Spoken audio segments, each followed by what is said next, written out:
ധർമ്മസ്ഥല വിവാദത്തിൽ വൻ വഴിത്തിരിവ്. ആരോപണം ഉന്നയിച്ച ശുചീകരണ തൊഴിലാളി അറസ്റ്റിൽ. 17 മണിക്കൂർ നീണ്ടുനിന്ന ചോദ്യം ചെയ്യലിനൊടുവിലാണ് പ്രത്യേക അന്വേഷണ സംഘം ശുചീകരണ തൊഴിലാളിയുടെ അറസ്റ്റ് രേഖപ്പെടുത്തിയത്. അതിനിടെ ജനം TV വാർത്ത ശരിവെച്ച് സുജാത ഭട്ട് എന്ന സ്ത്രീ തനിക്ക് മകളില്ലെന്നും കള്ളം പറഞ്ഞതാണെന്നും സമ്മതിച്ചിട്ടുണ്ട്.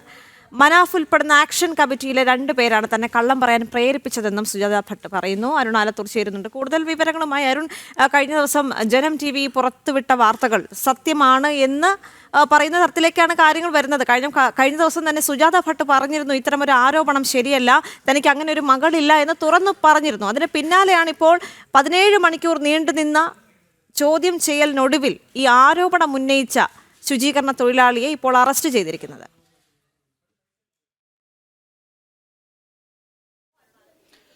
തീർച്ചയായിട്ടും ദേവിക, നമ്മൾ ജനം TV പുറത്തുവിട്ട വാർത്തകൾ ശരിവെക്കുന്ന തരത്തിലേക്ക് തന്നെ കർണാടകയിലെ കാര്യങ്ങൾ, ധർമ്മസ്ഥലയിലെ കാര്യങ്ങൾ എത്തിയിരിക്കുന്നു എന്നുള്ളത് തന്നെയാണ്. അതിൽ ഏറ്റവും പ്രധാനപ്പെട്ട ഒന്ന്, ഇന്നലെ വൈകിട്ടോടുകൂടെയായിരുന്നു ഒരു യൂട്യൂബ് ചാനൽ നൽകിയ അഭിമുഖത്തിൽ ഈ സുജാത ഭട്ട് എന്ന സ്ത്രീ, അനന്യ ഭട്ട് എന്ന മകൾ തനിക്കില്ല എന്നുള്ള കാര്യം തുറന്ന് സമ്മതിച്ചത്. ചില ഭീഷണികൾക്ക് വഴങ്ങിയാണ് അങ്ങനെ പറയേണ്ടി വന്നത് എന്നുള്ളതായിരുന്നു സുജാത ഭട്ട് പറഞ്ഞത്. സുജാത ഭട്ട് പറയുന്നത് ഈ മലയാളിയായ ജയൻ അതുപോലെ തന്നെ മറ്റ് ചിലരും തന്നെ ഭീഷണിപ്പെടുത്തി അത്തരത്തിൽ പറയിപ്പിച്ചതാണ് എന്നുള്ളതാണ്.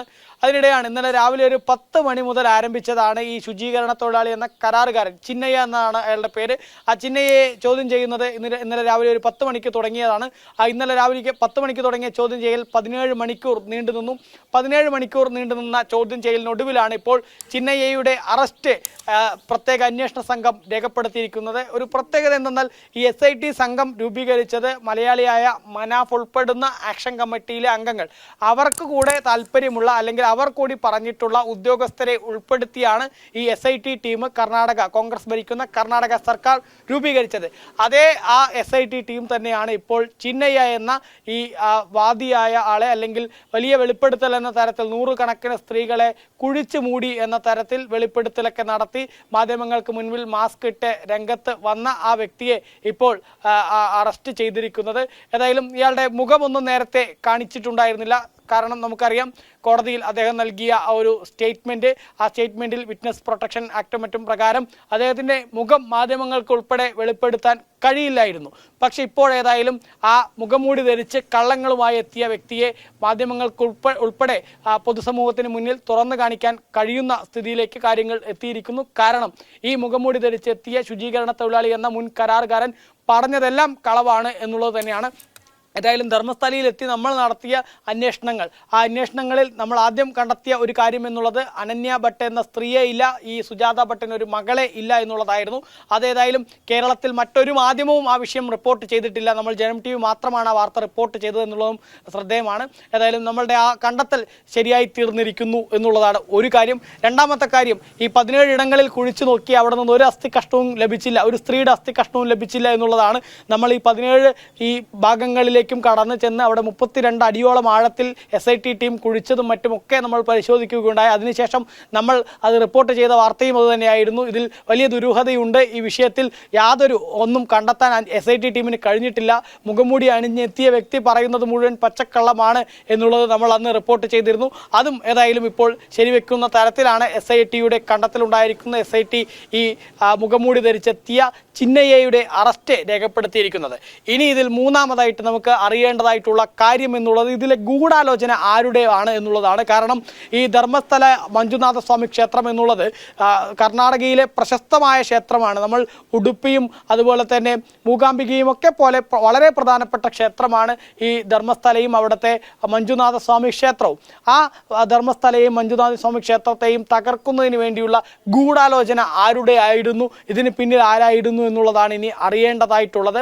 നമുക്ക് അവിടെ നമ്മൾ നടത്തിയ അന്വേഷണത്തിൽ മനസ്സിലാക്കാൻ സാധിച്ചത് അത് ഒരു വിഭാഗം ഇടത് അതുപോലെ തന്നെ ജിഹാദി സംഘം ഇതിന് പിന്നിൽ പ്രവർത്തിച്ചിട്ടുണ്ട് എന്നുള്ളതാണ് നമുക്ക് കണ്ടെത്താൻ കഴിഞ്ഞിട്ടുള്ളത്. ഏതായാലും നമ്മളുടെ ആ കണ്ടെത്തലിലേക്ക് SIT ടീമും എത്തുമോ എന്നുള്ളതിനി അറിയേണ്ടതായിട്ടുള്ള സാഹചര്യം തന്നെയാണുള്ളത്. അവിടെ ഉയർന്ന ആരോപണവും അതുതന്നെയാണ്. കാരണം ധർമ്മസ്ഥല എന്ന ആ ഭാഗത്തെയും ആ പ്രദേശത്തെയും അവിടുത്തെ മഞ്ജുനാഥ സ്വാമി ക്ഷേത്രത്തെയും പരിശോധിക്കുമ്പോൾ നമുക്ക് കാണാൻ കഴിഞ്ഞിട്ടുള്ളത് മഞ്ജുനാഥ സ്വാമി ക്ഷേത്രം എന്നുള്ളത് അവിടെ വരുന്ന വിശ്വാസികൾ ഇടുന്ന കാണിക്കയുടെ പണം, ആ കാണിക്ക പണം മുഴുവൻ വിനിയോഗിക്കപ്പെടുന്നത് അറിയപ്പെടുന്നത് എല്ലാ നാനാജാതി മതത്തിൽപ്പെട്ട ആളുകളുടെയൊക്കെ ക്ഷേമത്തിന് വേണ്ടിയാണെന്നുള്ളതാണ്. കാരണം ക്ഷേത്രത്തിൻ്റെ കീഴിൽ നിരവധി ഏകദേശം 300ഓളം വിദ്യാഭ്യാസ സ്ഥാപനങ്ങളും അതുപോലെ തന്നെ ആശുപത്രികളും മറ്റ് ആരോഗ്യ സ്ഥാപനങ്ങളും ഒക്കെ പ്രവർത്തിക്കുന്നു എന്നുള്ളതാണ്. അതിൽ തന്നെ പ്രത്യേകതയുള്ളത് ഈ ക്ഷേത്രത്തിന് കീഴിലുള്ള വിദ്യാഭ്യാസ സ്ഥാപനങ്ങളിലൊക്കെ തന്നെയും വളരെ കുറഞ്ഞ പൈസയ്ക്ക് വിദ്യാഭ്യാസം നൽകുന്നു എന്നുള്ളതാണ്. അതുപോലെ തന്നെ ആശുപത്രികൾ എടുത്ത് പരിശോധിക്കുമ്പോൾ അവിടെ ക്യാൻസർ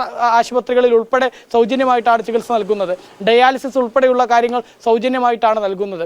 ഒപ്പം തന്നെ ഈ ക്ഷേത്രത്തിലേക്ക് വരുമ്പോൾ ക്ഷേത്രത്തിലെ കാർ പാർക്കിങ്ങിന് പൈസ വാങ്ങുന്നില്ല. അവിടെ 3 നേരവും 24 മണിക്കൂറും ഭക്ഷണം നൽകുന്നു, സൗജന്യമായിട്ട് താമസ സ്ഥലം നൽകുന്നു.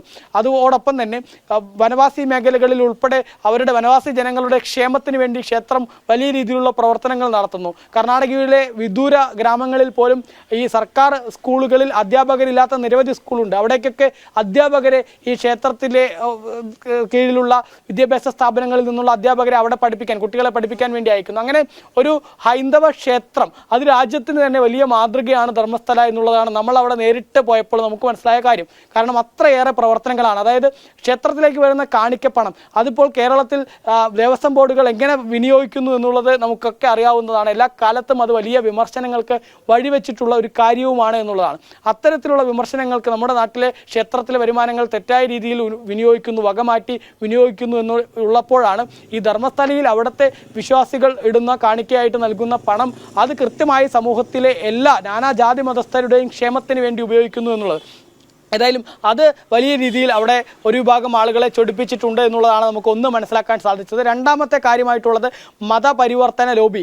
അവർക്ക് അവിടേക്ക് കടന്നു ചെല്ലാൻ കഴിയാത്ത തരത്തിൽ അവിടുത്തെ ഹിന്ദു സമൂഹം വളരെ സ്ട്രോങ് ആണ് എന്നുള്ളതാണ്. ആ ഹിന്ദു സമൂഹത്തിൻ്റെ ഐക്യം തകരണമെങ്കിൽ, അവിടെ മതപരിവർത്തന ലോബിക്ക് കടന്നു ചെല്ലണമെങ്കിൽ അതിന് ഈ ക്ഷേത്രം തകരണം, ഈ ധർമ്മസ്ഥലയിലെ എല്ലാം തകരണം എന്നുള്ളതാണ് രണ്ടാമത്തെ കാര്യം.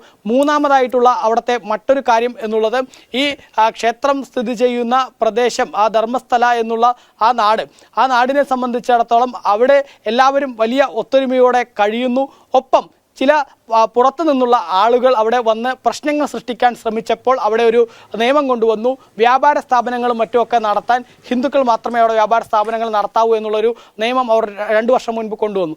ഇത്തരം കാര്യങ്ങളൊക്കെ അവിടെ ഒരു വിഭാഗം ആളുകളെ വലിയ രീതിയിൽ ചൊടിപ്പിച്ചിട്ടുണ്ട്. അവരാണ് ഇത്തരത്തിലൊരു ഇല്ലാത്ത വിവാദം ഉണ്ടാക്കുന്നതിന് പിന്നിൽ എന്നുള്ളതാണ് പ്രധാനമായിട്ടും അവിടെ ഉയരുന്ന ആരോപണം. ഏതായാലും ആ ആരോപണങ്ങളൊക്കെ ശരിവെക്കുന്ന തരത്തിലാണ് ഇപ്പോൾ അറസ്റ്റ് ഉണ്ടായിരിക്കുന്നത്. ചിന്നയ്യ എന്ന ആ മുഖമുടിക്കാരനെ അറസ്റ്റ് ചെയ്തിരിക്കുകയാണ്.